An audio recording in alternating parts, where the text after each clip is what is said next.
nosso tema de hoje é: Ele vive, a vitória da ressurreição. Glória a Deus. Você tem liberdade de glorificar o nome do Senhor nesse lugar, amém? Fique tranquilo. A Isadora Pompeu está adorando lá, nós estamos adorando aqui. Glória a Deus. Louvado seja o nome de Jesus. Quem está aqui não foi para o show do Alok ontem, mas viu o drone, né? Nem que seja nos stories lá. Deus abençoe e converta o Alok em nome de Jesus e use ele para a glória e para a honra do nome do Senhor, ele e a família dele, amém? Louvado seja o nome de Jesus. Queridos, hoje também, final de semana atípico, aniversário de Marabá, né? E nós precisamos continuar orando sempre pela nossa cidade, pela nossa nação, orar por Israel, por Jerusalém, são mandamentos, amém? E sentado como você está, eu gostaria que você me ajudasse aí a orar mais uma vez pela cidade de Marabá. Tem algum marabaense aqui? Tem alguns, né? Minha filha Radassa é marabaense. E Marabá é uma terra que abraça, né? Abraça muita gente, muitas cidades, muitos estados. Quem não é marabaense aqui? Olha, o número maior do que o de marabaense. E de fato Marabá abraça muita gente que vem para trabalhar, vem para estudar, vem para residir. E vamos orar?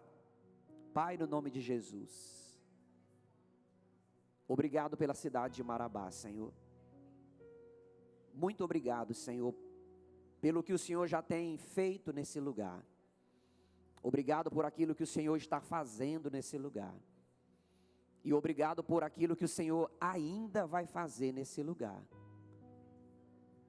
Continua agindo, Senhor, manifestando a Tua presença, a Tua graça, o Teu favor, em cada casa, em cada família, em cada rua, em cada bairro, cada folha, em cada núcleo dessa cidade. Manifesta a Tua presença. Abençoa os gestores dessa cidade. Abençoa o prefeito, abençoa os vereadores, secretários. Abençoa cada empresa que é estabelecida sobre essa cidade, Pai. As escolas, as faculdades, as instituições, as fundações, em nome de Jesus, os hospitais. Nós declaramos, meu Deus, que de fato Marabá é terra bendita, como está escrito na letra do hino desta cidade. Nós abençoamos ainda mais essa cidade e declaramos o Teu favor. Declaramos, meu Deus, o avanço, a prosperidade do Senhor ainda mais sobre essa terra, em nome de Jesus. Diga comigo: Senhor, abençoa esta cidade e junto com ela abençoa a mim também. Diga assim: que a prosperidade que está sobre essa terra alcance a minha vida, a minha casa e a minha geração. Amém e amém. Dê um aplauso ao Senhor pelo aniversário de Marabá. Glória a Deus. Falei no primeiro culto, replico agora. Uma das orações que eu faço orando por Marabá é justamente essa. Uma delas é para que a prosperidade que está sobre essa cidade e sobre esse estado alcance a minha casa e alcance o reino de Deus, porque nós estamos em cima de uma terra muito rica, amém? Quantos aqui desejam que a prosperidade que está sobre o estado do Pará lhe alcance? Diga amém. Mas você está orando para isso? Porque eu já estou, amém? A Bíblia diz que quem não ora não recebe, mas quem pede corre um grande risco de receber, irmãos, em nome de Jesus. Pelo menos uns 3 trem desse aí carregado de minério ou de ouro alcançar a minha vida e a tua. Quem crê, diga amém aí. Senão vai tudo para a China. Deus é fiel. Quero louvar a Deus pela vida da minha sogra, meu cunhado Rômulo, minha sogra Zizomar, mais conhecida como Ziza, que está conosco aí esses dias, minha mãe também, que já está conosco aí já há alguns dias, amém? Deus abençoe vossas vidas. Estou achando que a senhora quer morar perto de mim. Voltem sempre, Marabá, sempre de portas abertas, e a nossa casa também. Deus abençoe. Queridos, nós estamos vivendo um ambiente de Páscoa, e o nosso papel aqui não é criticar a visão e o ideal de ninguém, mas eu preciso dizer para vocês que, biblicamente, Páscoa não tem nada a ver com coelho, Páscoa não tem nada a ver com chocolate. Êxodo capítulo 12, o Senhor traz 10 pragas sobre a nação do Egito, que escravizaram a nação de Israel, o povo de Israel, durante 400 anos. A 10ª praga trouxe a morte dos primogênitos. E o Senhor trouxe uma instrução para Moisés, dizendo: mata um cordeiro,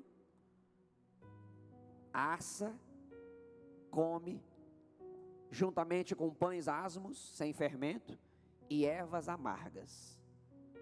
Come com a sandália no pé e a mochila nas costas. Come apressadamente. Pega o sangue do cordeiro e passa nos umbrais das portas das casas dos israelitas. Porque quando o anjo da morte descer sobre o Egito, o único primogênito que vai ser poupado vai ser o que tiver dentro da casa, marcada com sangue. E assim Moisés fez, juntamente com toda a nação de hebreus, de israelitas. Mataram o cordeiro, ungiram os umbrais das casas com o sangue, e a 10ª praga começou. O anjo da morte visitou a terra do Egito e matou todos os primogênitos daquela terra, exceto os primogênitos que estavam dentro dessa casa, marcada pelo sangue. Sabe por quê? Porque Deus disse para Moisés: quando o anjo da morte visitar a terra do Egito e visualizar o sangue nos umbrais das portas, ele vai pular essa casa. Diga comigo: pular. Ou seja, o espírito da morte, o anjo da morte desce sobre o Egito. A casa que não tinha sangue, ele entrava e matava o primogênito. A casa que tinha o sangue, ele... Isso é Páscoa.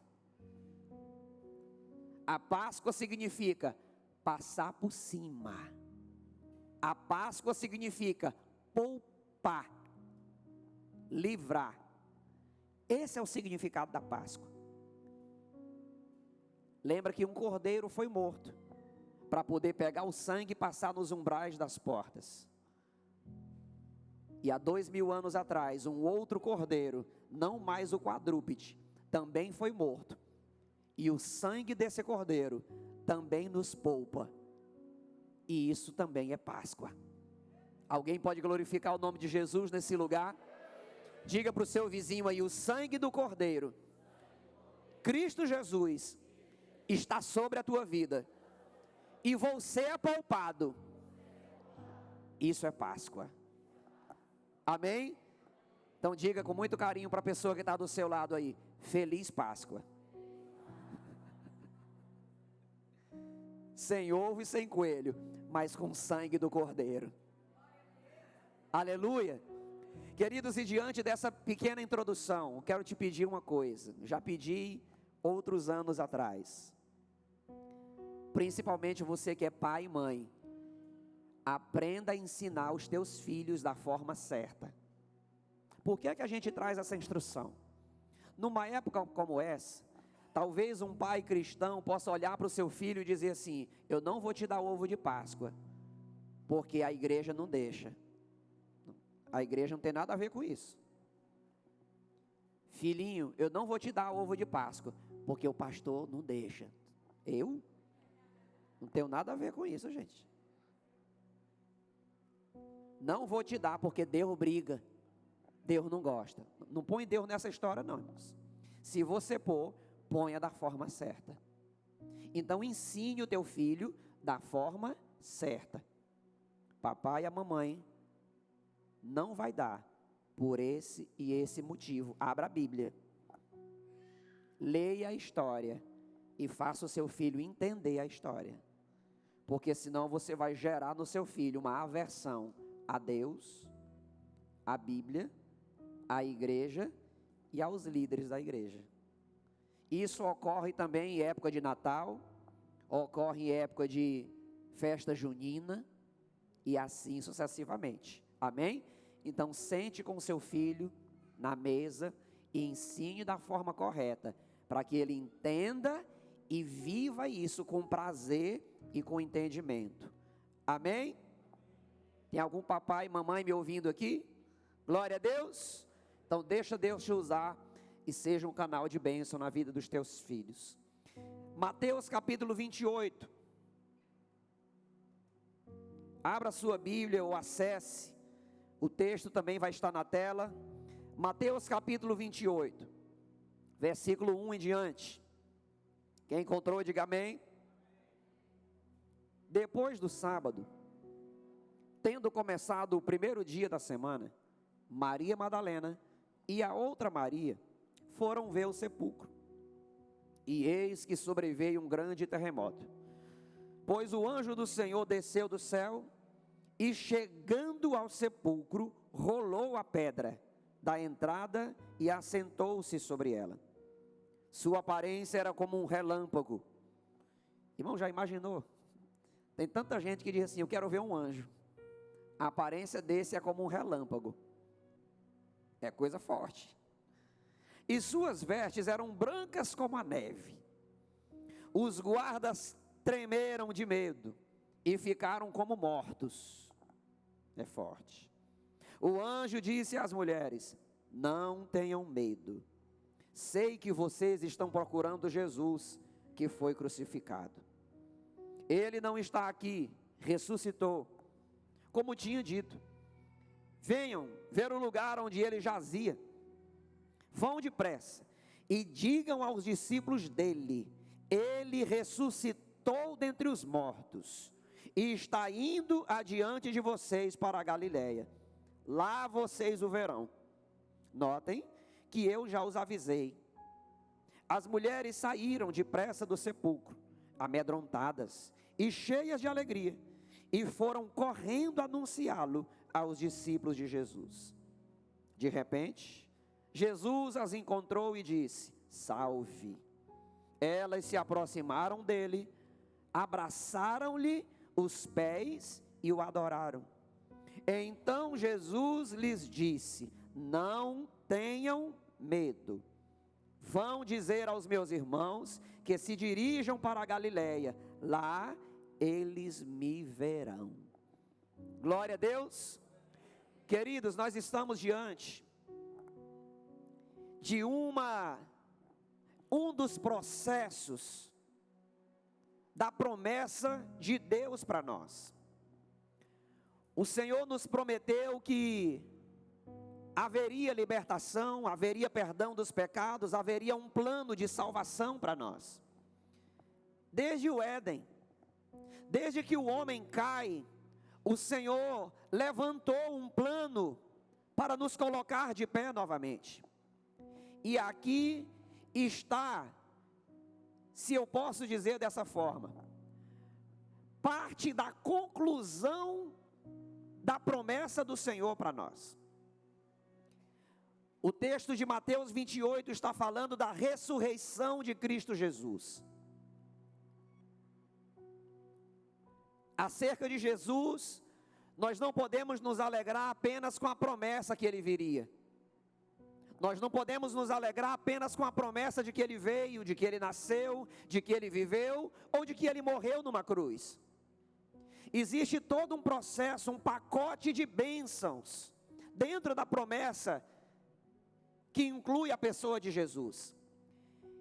E a finalização dessa promessa está aqui, quando o texto fala que Jesus ressuscitou dentre os mortos, como ele já tinha proferido, como ele já tinha anunciado, pré-anunciado aos seus discípulos.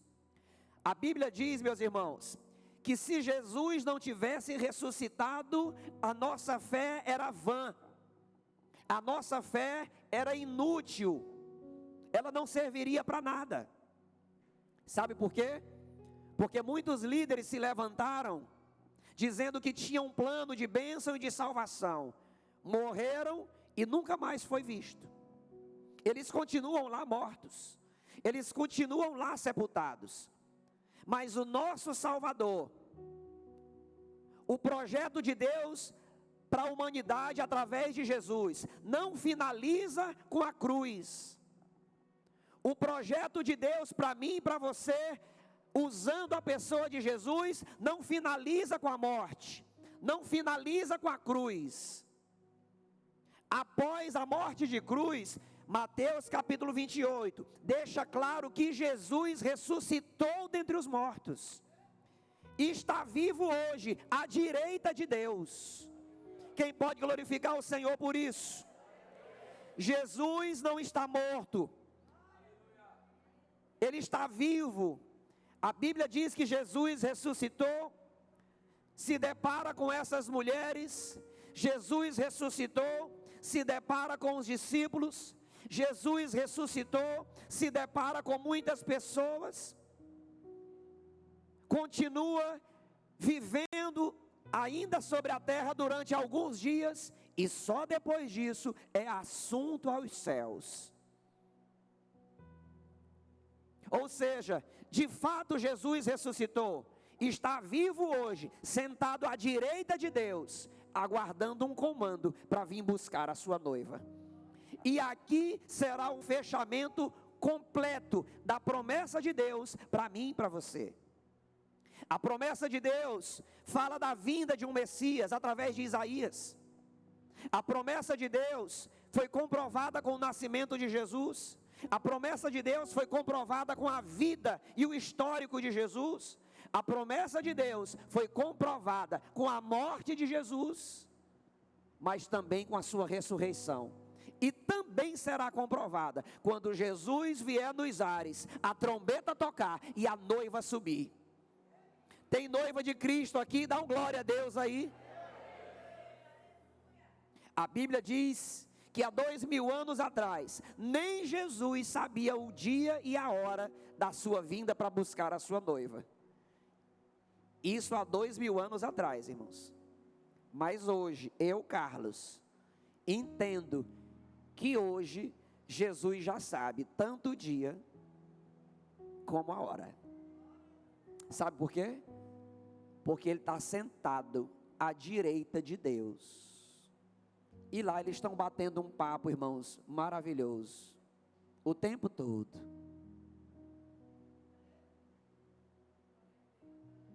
Eu acredito que Jesus está só esperando uma piscada do Pai, assim, ó. Vai lá, vai buscar a tua noiva.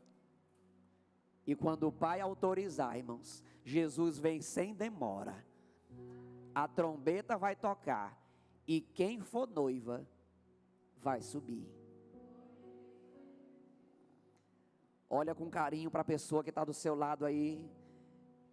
E verifica se essa noiva está arrumada.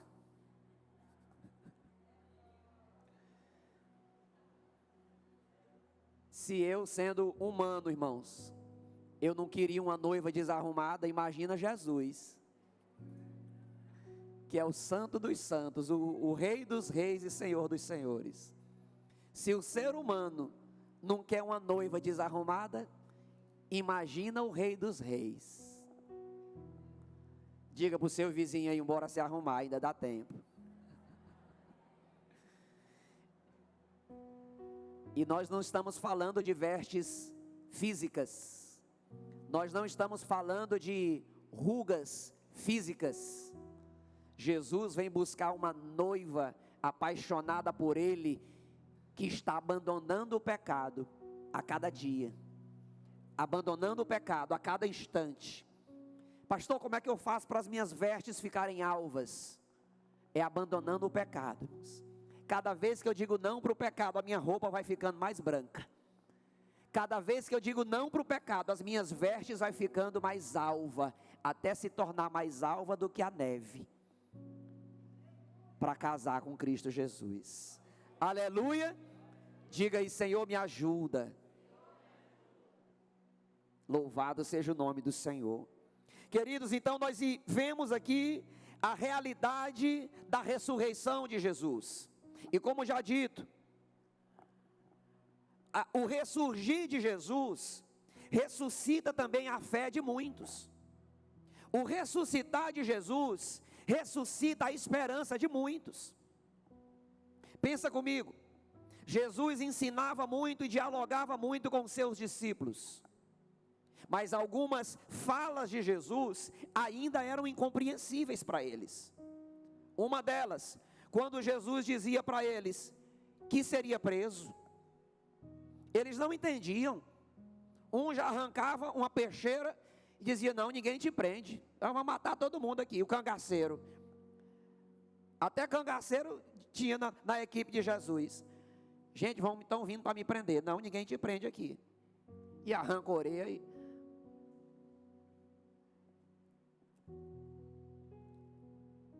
Quando Jesus dizia para os discípulos: importa que eu seja entregue e morto. Meu irmão, um líder fala isso para um discípulo: eu vou ser entregue e vou ser morto, mas eu vou ressuscitar. E eles não entendiam. Como assim, Jesus? O Senhor vai ser entregue? Como assim o Senhor vai ser morto? Como assim o Senhor vai ressuscitar? Esse entendimento ia entrando devagarinho na mente dos discípulos, no entendimento. Mas chega o dia da prisão, chega o dia da condenação, e chega o dia da morte de Jesus, irmãos. Pensa comigo, se coloca no lugar dos discípulos que ainda não tinham compreendido a mensagem de ressurreição. Caminharam com Jesus cerca de 3 anos, aprendendo, sendo mentoreados, instruídos, capacitados, experimentando o sobrenatural. A Bíblia diz que uma das comissões que eles executaram, eles curaram pessoas, expulsaram demônios, fizeram proezas e voltaram para Jesus com um relatório maravilhados, dizendo: oh Jesus, que maravilha, a gente orava, as pessoas eram curadas, nós orávamos e os demônios se submetiam, nós orávamos e o poder de Deus agia. Os discípulos vivenciaram tudo isso, irmãos, e tudo isso foi maravilhoso na vida deles. Só que chegou um momento que eles estão diante da prisão de Jesus. O que se passou na mente deles? E agora, gente? O nosso mestre está sendo preso. E agora? E aquilo que a gente estava vivendo? Eu estava planejando tanta coisa. E agora ele está sendo condenado. E agora ele está sendo crucificado. Se estão crucificando o nosso líder, o que vão fazer então com a gente? Acabou. Acabou tudo. Isso passou na mente deles. E a prova disso é que alguns discípulos saíram. Alguns discípulos voltaram para a sua antiga profissão. 2 discípulos estavam a caminho de Emaús. Sabe como? Desanimados. Rapaz, estava tão bom. E agora mataram o homem. E desanimados, a caminho de Emaús. Muitas vezes nós podemos nos encontrar também dessa forma, com a fé abalada, com o ânimo abalado, com a esperança abalada. E eles reuniam-se e provavelmente se perguntavam uns aos outros: e aí, tu vai fazer o que agora da vida? Tu tu vai voltar a pescar, tu vai voltar a cobrar impostos, e aí tu vai, o que é que vocês vão fazer? Eu estou pensando aqui o que é que eu vou fazer. Mas de repente, a promessa da ressurreição é cumprida. A cesta da crucificação foi uma cesta de dor. O sábado de sepulcro ainda de Jesus foi um sábado de silêncio. Mas o domingo foi um domingo de ressurreição. Domingo foi o domingo de ressurreição. Porque ele prometeu, ao terceiro dia, eu vou ressuscitar. E de fato Jesus ressuscitou, apareceu para aquelas mulheres, apareceu para os seus discípulos, apareceu para os 2 discípulos de Emaús e restaurou a fé daquelas pessoas. Quando Jesus ressuscita, a nossa fé ressuscita junto. Quando Jesus ressuscita, a nossa esperança ressuscita junto com Ele. Queridos, eu preciso me apegar nessa palavra de ressurreição. Assim como Jesus foi ressuscitado por Deus dos mortos, esse mesmo Deus opera hoje na minha e na tua vida. Talvez algumas pessoas aqui estão vivendo a dor da crucificação em alguma área da vida. Talvez algumas pessoas aqui vivem o silêncio do sepulcro de sábado.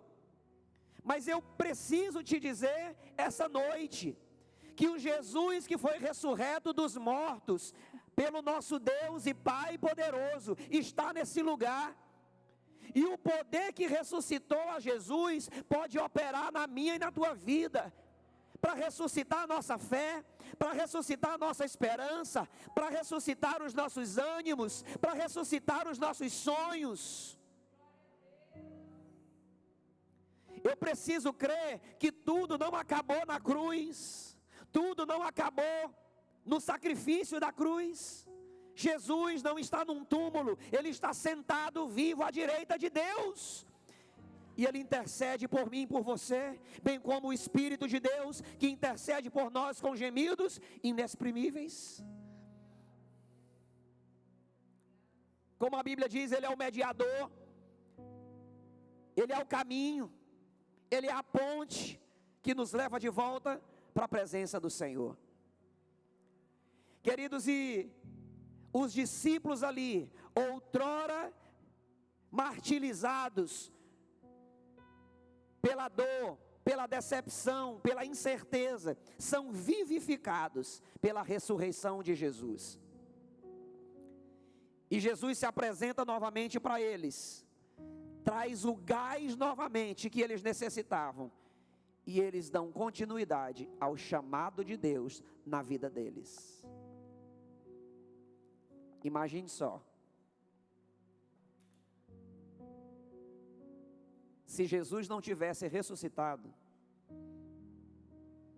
os discípulos não teriam força suficiente para fazer o que eles fizeram. Irmãos, os discípulos de Jesus, eles dividiram a história. Por causa deles, existe uma sigla chamada AC e DC. Antes de Cristo e depois de Cristo. Não foi Jesus que fez isso, foram os discípulos dele. Jesus só chamou e capacitou e disse: vão e arrebenta. E os caras arrebentaram. Eu e você só estamos com essa Bíblia na mão por causa da entrega de 12 apóstolos que abriram mão da vida deles pela causa do Evangelho. E sabe por que eles tiveram força para fazer isso? Por causa da ressurreição de Jesus. Se Jesus não tivesse ressuscitado, eles abandonariam facilmente essa vida, irmãos. Pedro, vem aqui, tu quer negar Jesus ou tu quer morrer? Eu já estou negando. Já estou negando. Jesus morreu, nunca mais eu vi. Não quero isso para mim não. Vou servir Roma, vou pescar, o que é que vocês querem que eu faça? Mas quando o Jesus ressurreto se apresenta para Pedro e para os demais, eles são renovados na fé, na esperança, na garra de viver o Evangelho, a ponto de um dia chegarem para Pedro e dizer: nega ou morre, e a tua morte vai ser de cruz. Pedro olha para os algozes e diz: só vira a cruz de cabeça para baixo, por favor, porque eu não sou digno de morrer como meu mestre. Que amor é esse, irmãos? Que convicção é essa? Sabe de onde veio esse amor e essa convicção e essa paixão? Da ressurreição de Jesus, que trouxe o ânimo que eles necessitavam.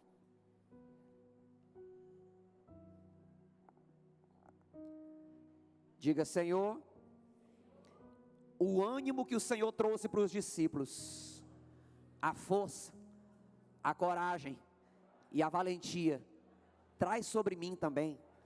Diga bem forte: traz sobre mim também. Aleluia. Dê um aplauso a Jesus aí.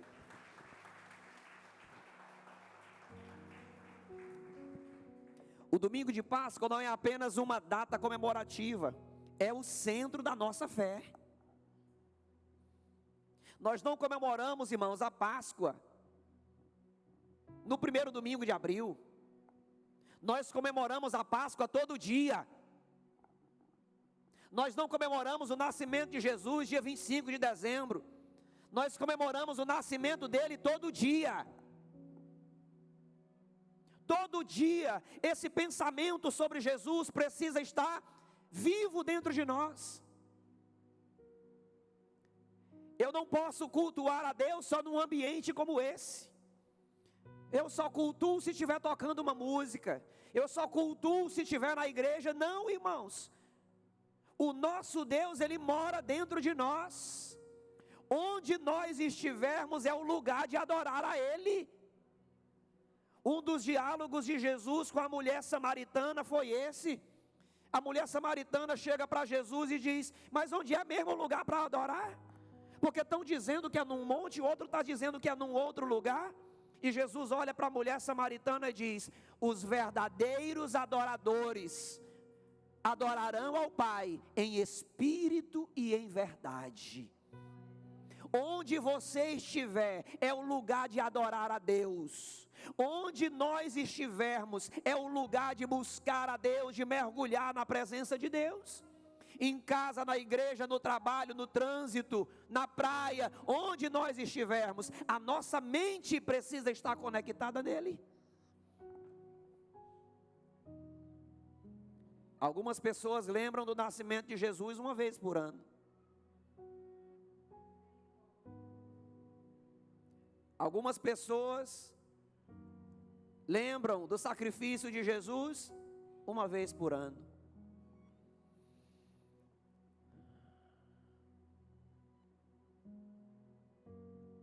Algumas pessoas decidem obedecer a Deus uma semana do ano. E eu não estou aqui criticando ninguém, irmãos. Cada um faz o que quiser da sua vida. Eu estou dizendo que nós somos chamados para lembrar do nosso Senhor, do nosso Salvador, do nosso Rei, do nosso Mestre, todo dia, toda hora, em todo lugar.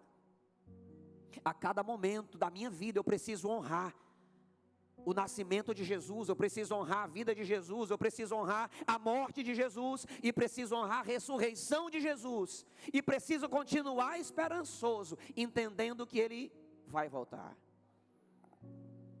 Aleluia! Se Ele não tivesse ressuscitado, a cruz seria uma derrota, a fé estaria vazia, e a esperança seria uma ilusão. O túmulo vazio prova que a morte foi vencida. Lucas 24, versículo 1 ao 3. Lucas 24, 1. No primeiro dia da semana, de manhã bem cedo, As mulheres tomaram as especiarias aromáticas que haviam preparado e foram ao sepulcro. Encontraram removida a pedra do sepulcro, mas quando entraram, não encontraram o corpo do Senhor Jesus. As mulheres naquela manhã de domingo foram atrás de um corpo e encontraram um milagre. Aleluia! Elas foram atrás de um corpo, mas encontraram um milagre. Queridos, e o interessante é que a pedra do sepulcro foi removida. Agora pensa comigo. O Jesus que mandou Lázaro ressuscitar depois de 4 dias morto, precisa que alguém tire uma pedra para ele sair de um lugar, irmãos? O Jesus que multiplicou pães e peixes, ele precisa que alguém remova uma pedra para ele sair de um lugar? Sim ou não? Ele não precisava disso. Sabe por que é que a pedra foi removida? Para provar de forma humana que Jesus não estava mais naquele lugar e foi de fato ressurreto pelo poder de Deus. E o interessante é que um detalhe judaico traz uma ênfase extraordinária para nós, queridos. Um detalhe judaico diz que os lenços que cobriam o corpo de Jesus não estavam amassados, estavam dobrados. Sabe o que significa isso? A cultura judaica diz que um lenço dobrado por um judeu diz que ele não retorna mais naquele lugar. Mas um lenço dobrado por um judeu diz: eu vou voltar. Ou seja, Jesus disse em palavras que vai voltar um dia para buscar a sua noiva, e disse através de uma cultura que ele vai voltar para buscar a sua noiva ataviada. Em nome do Senhor Jesus nós cremos nisso. Mais uma vez eu pergunto: quem é noiva de Cristo aí se expressa nesse lugar? Aleluia! A pedra foi removida para que provasse para cada um naquele lugar, naquela sociedade, naquele convívio, que de fato Jesus não estava mais naquele lugar. A morte não pôde segurá-lo e o inferno não pôde detê-lo. Jesus venceu a morte. Diga bem forte, me ajuda nesse coro aqui, diga: Jesus venceu a morte. Mais uma vez, dá um glória a Deus aí. Louvado seja o nome do Senhor. Aleluia. O nosso Deus é poderoso. O mesmo Deus que venceu a morte pode abençoar a tua vida hoje, pode abençoar a nossa vida hoje, a nossa história, a nossa casa, a nossa geração. O poder de Deus continua ativo. Ele é o mesmo ontem, hoje e será eternamente. O nosso Deus é o mesmo ontem, hoje e será eternamente. A graça dele não muda, a misericórdia não muda, o poder não muda. Ele continua todo poderoso, desejando agir nas nossas vidas. Glória a Deus. João capítulo 11, versículo 25. Disse-lhes Jesus: eu sou a ressurreição e a vida. Aquele que crê em mim, ainda que morra, viverá. Jesus dizendo: eu sou a ressurreição, eu sou a vida. Resumindo, irmãos, eu faço o que eu quiser. Todo o poder foi entregue para Jesus. Onde? No céu, na terra e embaixo da terra. Não há um nome maior do que o nome de Jesus. E ele disse: eu sou a ressurreição e a vida. Quem crê em mim, ainda que morra, viverá. Pastor Carlos, Jesus está dizendo da morte física, para a gente sair por aí pelos velórios, mandando os mortos ressuscitar? Em alguns casos sim. Em alguns casos sim. O Senhor Jesus olha para os discípulos e disse para eles: eu dou poder para vocês de mais de 8.000 promessas narradas na Bíblia, essa é uma delas. Jesus prometendo para os seus discípulos: eu dou poder para vocês. Tem algum discípulo de Jesus aqui? Foi assim meio fraco. Vou perguntar de novo: tem algum discípulo de Jesus aqui? Então Jesus diz para mim e para você hoje: eu dou poder para vocês.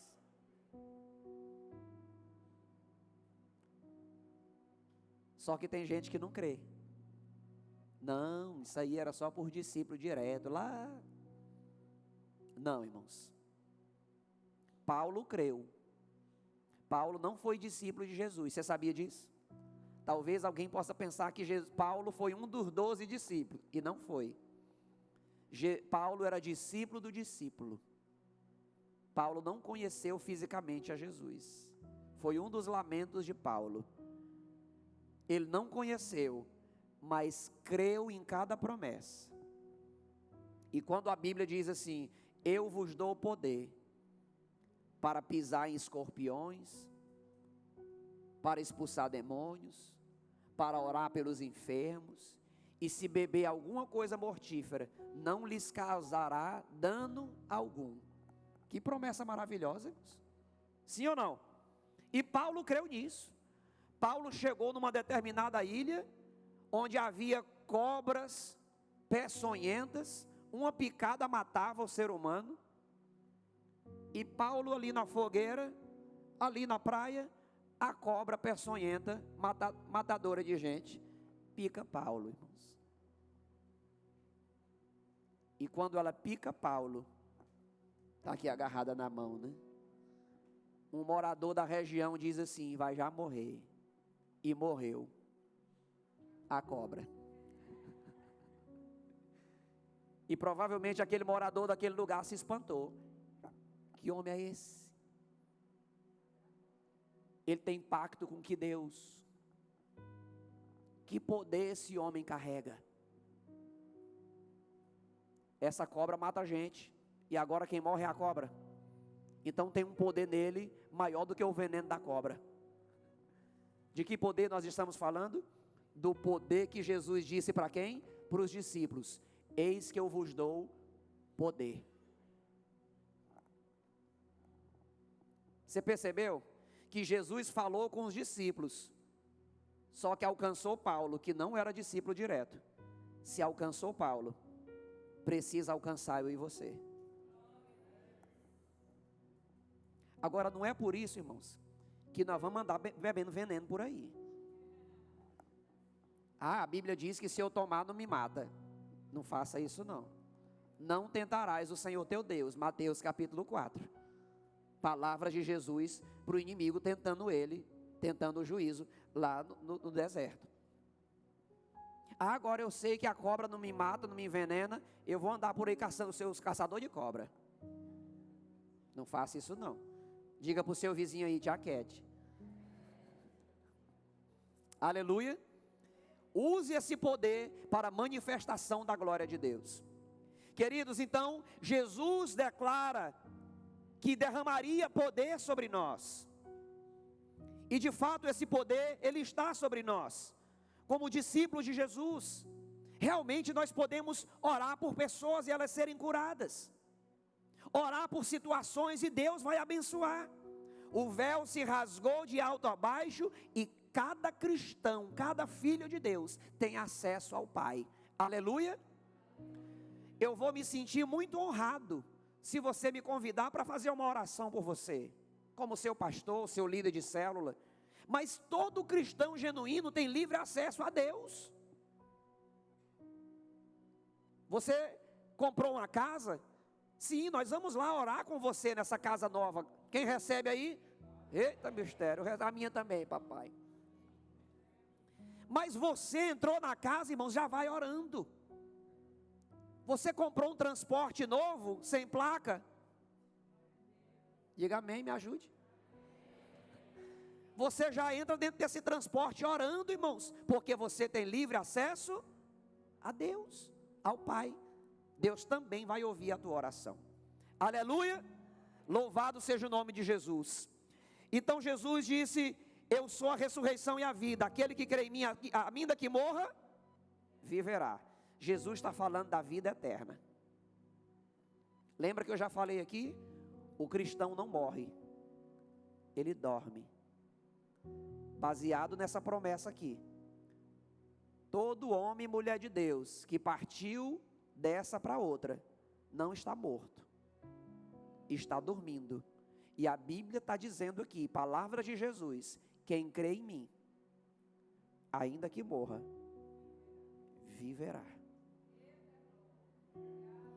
A Bíblia diz que quando Jesus voltar nas nuvens e a trombeta tocar, os mortos ressuscitarão, subirão aos ares para se encontrar com Jesus, e quem estiver vivo vai no vaca atrás. Aleluia.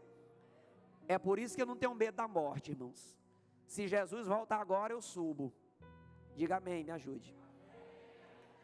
Se eu morrer e Jesus voltar, eu vou ver ele primeiro do que quem está vivo. É claro que eu quero viver pelo menos até uns 200 anos. Com saúde. Porque se for para viver também dando trabalho para os outros, aí não rola. Agora eu tenho que me cuidar, né? Pergunta para a pessoa que está do seu lado aí: você está se cuidando para ter uma velhice saudável? Tem uns que querem ter uma velhice saudável, mas é no sal, é na gordura, é no açúcar, é no refrigerante. Não faz uma caminhada nem da sala para a cozinha para pegar mais comida. Vai pedir para os outros trazer. Aleluia! Louvado seja o nome de Jesus. Jesus não apenas falou que ressuscitaria, ele provou. Ele ressuscitou dos mortos. Glória a Deus. A ressurreição nos dá uma nova vida. Oh, maravilha. Romanos 6:4. Portanto, fomos sepultados com ele na morte, por meio do batismo, a fim de que, assim como Cristo foi ressuscitado dos mortos, mediante a glória do Pai, também nós vivamos uma vida nova. Irmãos, a ênfase do projeto de Deus para o ser humano está aqui. É nós vivermos uma vida nova. Já disse isso aqui em outros momentos. Jesus não morreu e ressuscitou para abençoar meu casamento. Jesus não morreu e ressuscitou para abençoar minha faculdade, minha vida financeira. Jesus não morreu e ressuscitou para me ser uma pessoa próspera sobre a terra. Não, irmãos. O propósito da morte e da ressurreição implica em perdão de pecados, implica em aliança restaurada com Deus, e implica em nós vivermos uma vida nova. Tem gente que crê na promessa de Jesus, mas continua na vida velha. Entende e crê na promessa da morte de Jesus, mas continua vivendo uma vida velha. Crê na ressurreição de Jesus, mas continua vivendo uma vida velha. Acredita que Jesus vai voltar para buscar a sua noiva, mas continua vivendo uma vida velha. Diga misericórdia. O ápice do projeto de Deus para o ser humano, queridos, é uma vida nova. João capítulo 3, o diálogo de Jesus com Nicodemos. Nicodemos, é necessário nascer de novo. Como assim, Jesus? Como assim um homem já velho como eu pode voltar para o ventre da minha mãe e voltar a nascer? Que história é essa, Jesus? Jesus não estava falando do nascimento natural, irmãos. Jesus não estava falando de uma vida nova de forma natural. Ele estava falando da nova oportunidade que Deus nos dá de escrever uma nova história. O Senhor nos dá uma oportunidade de escrever uma nova história, conforme está escrito em 1 Tessalonicenses 5,17, 1 ao 2. As coisas velhas já passaram, e eis que tudo se faz novo. Esse é o projeto de Deus. Eu preciso olhar para a cruz e buscar uma vida nova. Eu preciso olhar para a ressurreição e buscar uma vida nova. Eu preciso olhar para a promessa da volta de Jesus e viver uma vida nova, irmãos. Porque senão eu não vou usufruir da promessa. Quem não caminhar para uma vida nova está neutralizando o poder da cruz. Quem não caminhar para ter uma vida nova está neutralizando o sacrifício de Jesus, está neutralizando o poder da ressurreição, está neutralizando a promessa da segunda vida de Jesus.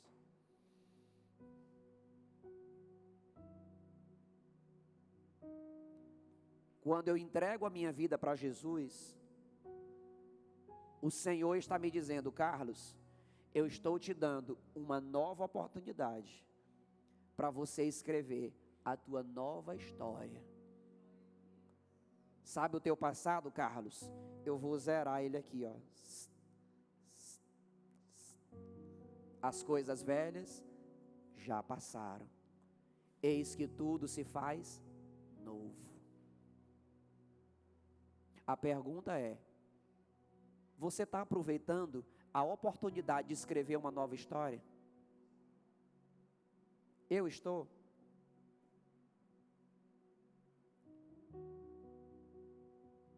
O Senhor nos dá essa oportunidade. E Ele nos ajuda a escrever essa nova história. Ele não nos deixa sozinhos. Carlos, escreve a tua nova história aí e te vira. Vamos ver o que é que vai dar. Não. Ele diz: Carlos, eu te dou uma oportunidade para tu escrever uma nova história. E eu estou contigo todo dia. Escreve a tua nova história e eu vou te ajudar. Escrevendo uma nova história, vivendo uma nova vida, eu estou honrando o sacrifício da cruz. Eu estou honrando o poder que ressuscitou a Jesus. E eu estou honrando a promessa da segunda vinda de Cristo. A Bíblia diz que a vontade de Deus é que todo pecador se arrependa e venha ao conhecimento da verdade. Mas sabe de uma coisa, irmãos? Mesmo sendo vontade de Deus, nem todo pecador se arrepende. Mesmo sendo vontade de Deus, nem todo pecador reconhece a Cristo como Senhor e Salvador da sua vida. É quase um absurdo falar isso. Mas mesmo sendo vontade de Deus, existem coisas que não serão feitas. Porque Deus dá o livre arbítrio, o poder de decisão para cada pessoa. Aleluia. Ministério de louvor, vamos caminhar para o encerramento deste culto. A igreja pode se colocar de pé também, por favor.